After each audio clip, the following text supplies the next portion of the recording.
Guys, இன்னைக்கு சிறகடிக்க ஆசை serial என்ன நடந்துச்சுன்னு பார்க்கலாமா? இங்கே முத்து வந்து சத்யாவுக்கு வந்து அட்வைஸ் பண்ணுவான். நம்ம எவ்வளோ சம்பாதிக்கிறோன்றது முக்கியம் இல்லை, யாரையும் கஷ்டப்படுத்தாமல் கொஞ்சமாக சம்பாதிச்சாலும் யாரையும் கஷ்டப்படுத்தக்கூடாது, அதில் நமக்கு புண்ணியம் தான் வரணுமே தவிர பாவம் வரக்கூடாது சத்யான்னு சொல்லிட்டு அவனுக்கு நல்லா அட்வைஸ் பண்ணுவான்.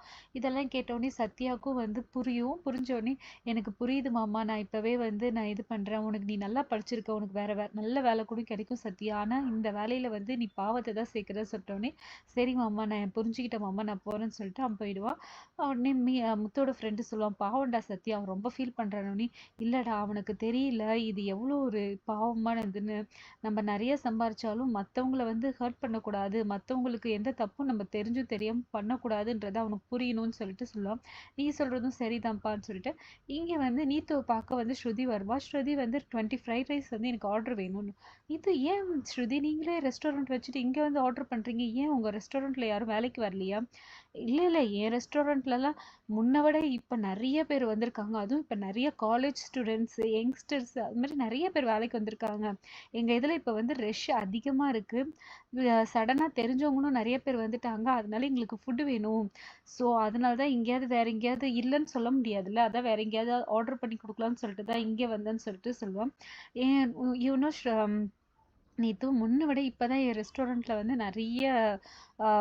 நிறைய கூட்டம் வருது, ரெஸ்டாரண்ட் நல்லா போகுது, வேலைக்கும் ஆளுங்க நிறைய இருக்காங்க, நிறைய காலேஜ் ஸ்டூடெண்ட்ஸு கேர்ள்ஸு பாய்ஸ் நிறைய பேர் இருக்காங்க, ஒரே யூத்ஃபுல்லாகவும் யங்ஸ்டர்ஸாகவும் ஒரே யூத்ஃபுல்லாகவும் இருக்கு, ரொம்பவே நல்லா நடக்குதுன்னு சொல்லுவான். உடனே ரவி வந்து கேட்பான், ஏன் இங்கேயே ஆர்டர் எடுக்க வந்திருக்க?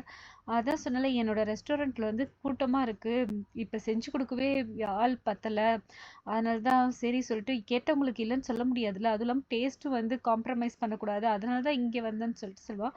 சரி நான் போய் ஃபுட்டு ரெடி பண்ணுறேன்னு சொல்லிட்டு அவன் போவான். இங்கே இருந்து ஸ்ருதி வந்து பேசிட்டு இருப்பான். உங்களுக்கு தான் நேத்து நான் தேங்க்ஸ் சொல்லணும், ஏன்னா நீங்கள் என்கிட்ட இருந்த 3 பேரை நீங்கள் வந்து கொண்டு வந்தீங்கல்ல, அப்பதான் வந்து எனக்கு அதுக்கப்புறம் தான் எனக்கு நிறைய காலேஜ் ஸ்டூடெண்ட்ஸ் வந்து சேர ஆரம்பிச்சாங்க, இப்போ நிறைய பேர் என்கிட்ட வேலை செய்கிறாங்க. எனக்குமே வந்து இப்போதான் வந்து ரொம்ப இதுவாக இருக்கு. எங்கள் மாமனார் சொல்லுவார், நம்மளை எதிர்க்க ஒரு ஆள் இருந்தால் தான் நம்ம வளர்றோம்னு அர்த்தம், என்னை எப்போ நீங்கள் எதிர்க்கணும்னு நினச்சிங்களோ இப்போதான் எனக்குமே பயங்கர இதுவாக இருக்குது, போராடணும்னு வெறியோட இருக்கு, இப்போதான் நானும் பயங்கர இன்ட்ரெஸ்டாக ஒர்க் பண்ணுறேன், அதனால ரொம்ப தேங்க்ஸ் நீத்துன்னு. இதெல்லாத்தையும் ரவி நின்று கேட்டுட்டு இருப்பான். கேட்டு நின்றுட்டு வந்து நீத்து கிட்ட கேட்பான், நீத்து அந்த 3 பேர் அவங்கள தானே வந்து சேர்ந்தாங்கன்னு சொன்னீங்க, இங்க ஸ்ருதி சொல்றது வேற மாதிரி இருக்கு, அப்ப நீங்க தான் கொண்டு வந்தீங்களா? ஆமா ரவி, இது பிசினஸ்ல அப்படிதான் நடக்கும், நான் தான் கொண்டு வந்தேன்னு சொன்னேனே. இதெல்லாம் கொஞ்சம் கூட நல்லா இல்ல நீத்து, இதை நான் உங்ககிட்ட இருந்து எதிர்பார்க்கல, இதெல்லாம் கொஞ்சம் கூட நியாயமே இல்லை சொல்லிட்டு அவனும் கோவமா போயிடுவான். இங்க வந்து சத்யா வந்து ரிசைன் பண்றதுக்காக வந்து, சார் எனக்கு இந்த வேலை பிடிக்கவே இல்லை, மற்றவங்கள வந்து கஷ்டப்படுத்தி அழ வச்சு அந்த பாவப்படுற காசை எனக்கு வேண்டாம், நான் இந்த வேலையை ரிசைன் பண்றேன்னு சொல்லிட்டு சொல்லுவான். உடனே திரும்பி பார்த்தா ஓனரோட பொண்ணு இருக்கும், புதுசா ஒரு ஹீரோயின் வந்து இன்ட்ரடியூஸ் பண்றாங்க, இது சத்யாவுக்கு ஜோடியா இருக்கும் போல. அப்புறமேட்டா வந்து அவங்க அப்பா வந்தோடனே சொல்லுவான், நான் எத்தனையோ தடவை உங்ககிட்ட சொல்லியிருக்கேன், இந்த வட்டி தொழில் பண்ணாதீங்க, மற்றவங்களுக்கு ஹர்ட் பண்ணாதீங்கன்னு சொல்லிட்டு, இப்போ அவரும் அதனால தான் வந்து வேலையை ரிசைன் பண்றேன்னு சொன்னேன். ஆமா சார், எங்க மாமா இன்னைக்கு வந்தார் சார், அவரு அட்வைஸ் பண்ணாரு, எனக்கும் அதுதான் சரியும் படுது.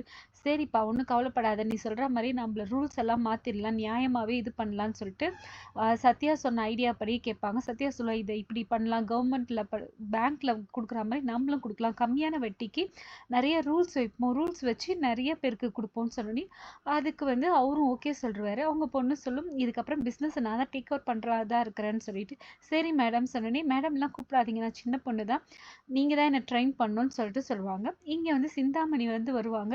சிந்தாமணியோட பொண்ணு தான் இது. சிந்தாமணி வந்து போயிட்டு அம்மா கூட வந்து ஒரு ஒரு வாரமா தங்கி இரு, நீ போய் உங்க அப்பா கிட்ட கேளுன்னு சொல்லலாம். அப்பாவும் அம்மாவும் பிரிஞ்சிருக்கிறதால வந்து இதனால நான் எனக்கு எவ்வளோ இதுவா இருக்கும்னு எனக்கு தெரியும். சரி சொல்லிட்டு நான் போய் கேட்குறேன்னு கேட்பா. இங்க வந்து இவங்க 2 பேரும் சிந்தாமணி வீட்டுக்காரரும் பிரிஞ்சிருப்பாங்க. அவங்க பொண்ணு வந்து அவங்க அப்பா கூட இருக்கா. இங்க வந்து பார்த்தா ஸ்ருதி வந்து ஆ சாரி, ரோஹிணி வந்து பீஸா வந்து கேட்டு மெசேஜ் பண்ணியிருப்பா. அதை வந்து மனோஜ் வந்து பார்த்துருக்கவே மாட்டான். உன்னை பீஸா தானே வாங்கிட்டு வர சொன்னேன், ஐயோ நான் பார்க்கவே இல்லைன்னு சொல்லிட்டு இப்போ மெசேஜ் பார்த்துட்டு இப்போ நோட் அனுப்பான். உனக்கு கொஞ்சம் கூட அறிவே இல்லை, நான் தான் எதிரில் இருக்குங்களா, எனக்கு எதுக்கு வாய்ஸ் நோட் அனுப்புறேன்னு சொல்லிட்டு சொல்லுவான். அதுக்கப்புறம் இங்கே பார்த்தாக்கா மீனா வந்து அவங்க மாமனாருக்கு வந்து சொல்லுவா, மாமா தண்ணி சுட வச்சு ஆரிச்சு மறுபடியும் சுட வச்சு எடுத்துரு, அதெல்லாம் ஒன்றும் வேணாமான்னு சொல்லிட்டு. அதுக்கப்புறமாட்டா மீனாக்கும் சீதாக்கும் என்ன ப்ராப்ளம்னு சொல்லிட்டு கேட்பாரு. முத்து வந்தவொடனே இது மாதிரி இவங்க 2 பேர் பேசாமல் இருக்காங்க, அது நல்லது இல்லை, நீ தான் சேர்த்து வைக்கணும்னு சொல்லிட்டு சொல்லுவார். சரிப்பா நான் பார்க்குறேன்னு சொல்லிட்டு இங்கே போயிட்டு மீனாக்கிட்டையும் பேசுவான். நம்ம என்னங்க பண்ணுறது, சரி நான் வேணால் மன்னிப்பு தானே கேட்கணும், நான் மன்னிப்பு கேட்குறேன்னு சொல்லுவேன். அதெல்லாம் ஒன்றும் தேவையில்ல, நீங்கள் தப்பு பண்ணியிருந்தா நானே உங்களை மன்னிப்பு கேட்க சொல்ல, நீங்கள் தப்பு பண்ணாதப்ப நீங்கள் பண்ண தேவையில்லன்னு சொல்லிட்டு சொல்லலாம். இதோட இன்னைக்கு எபிசோட் முடியுது. மறுபடியும் நாளைக்கு எபிசோடில் பார்க்கலாம். மறக்காமல் இந்த வீடியோவை லைக் பண்ணுங்கள், சப்ஸ்கிரைப் பண்ணுங்கள். தேங்க்யூ.